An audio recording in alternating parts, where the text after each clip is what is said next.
Hi everyone, delonewolf here, and welcome back to Tekkit and our journey to the moon. Howdy ho, fellas. And as you can see, we have managed to reach our first goals. So I will quickly explain you guys what our setup is in our first building over here. Obviously, we've got all the chests here with raw materials, random stuff, nether stuff. Over here, we've got an empty one.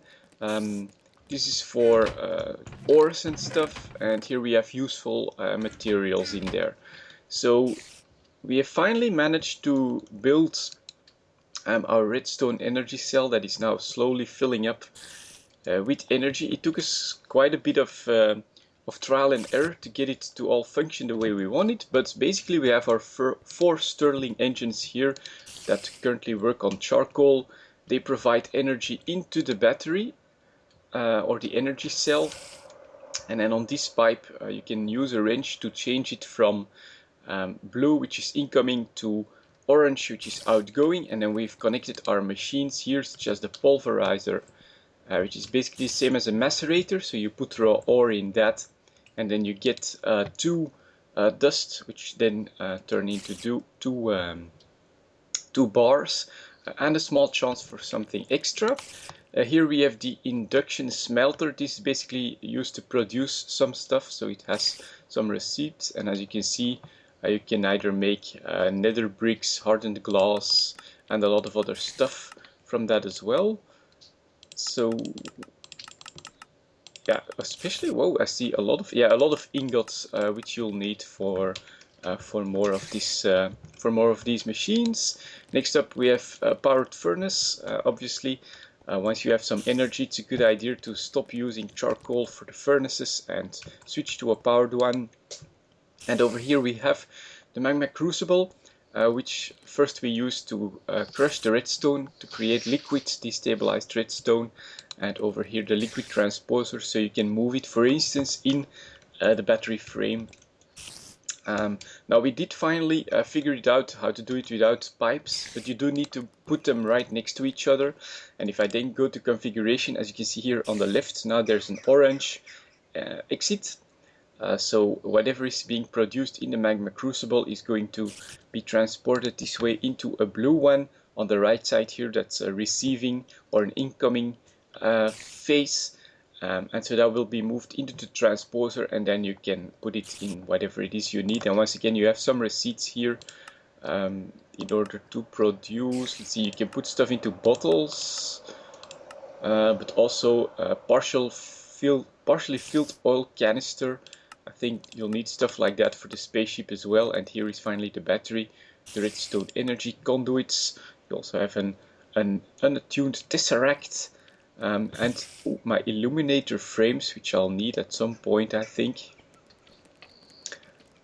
How do you make that? This is also going to be one of my goals, to make some nice lights. But yeah, this is basically the setup we've gone for as a basic setup. I think it works really well. We've got plenty of energy, but it's no longer wasted when the engines are running and the machines are full.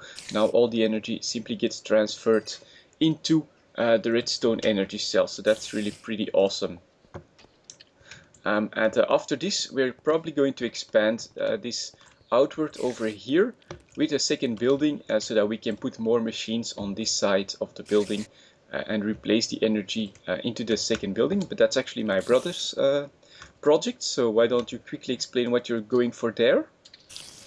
Okay, so a first stage will be to use magmatic engines like this one, which use lava to produce energy. Yep.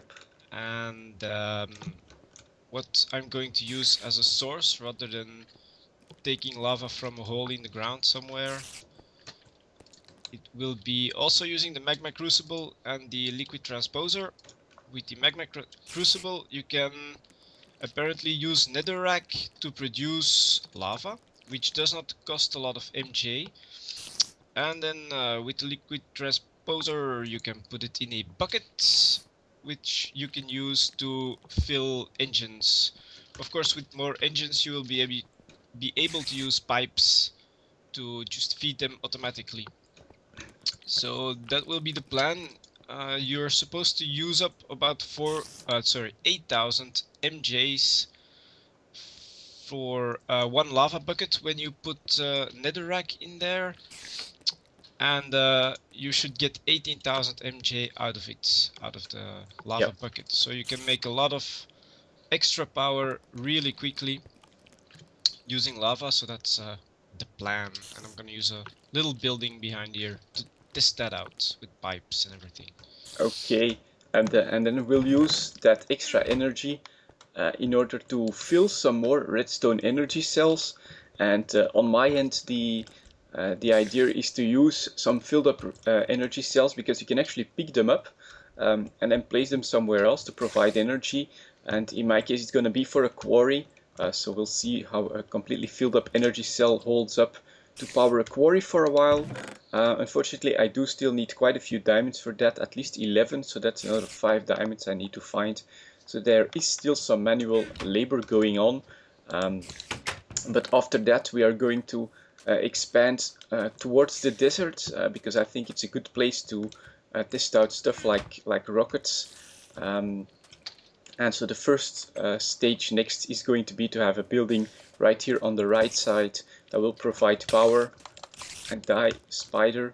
That will provide power for the building, allowing us to put more machines on this energy cell over here on this side. So basically all of this is going to be migrated to a separate power building, and I will try and get a quarry going, which should provide us with a lot of material without us needing to go outside. And let's just grab a couple more trees. That's always an awesome way. And we need quite a few trees at the moment, because we need a lot of charcoal just to get these Stirling engines going over there.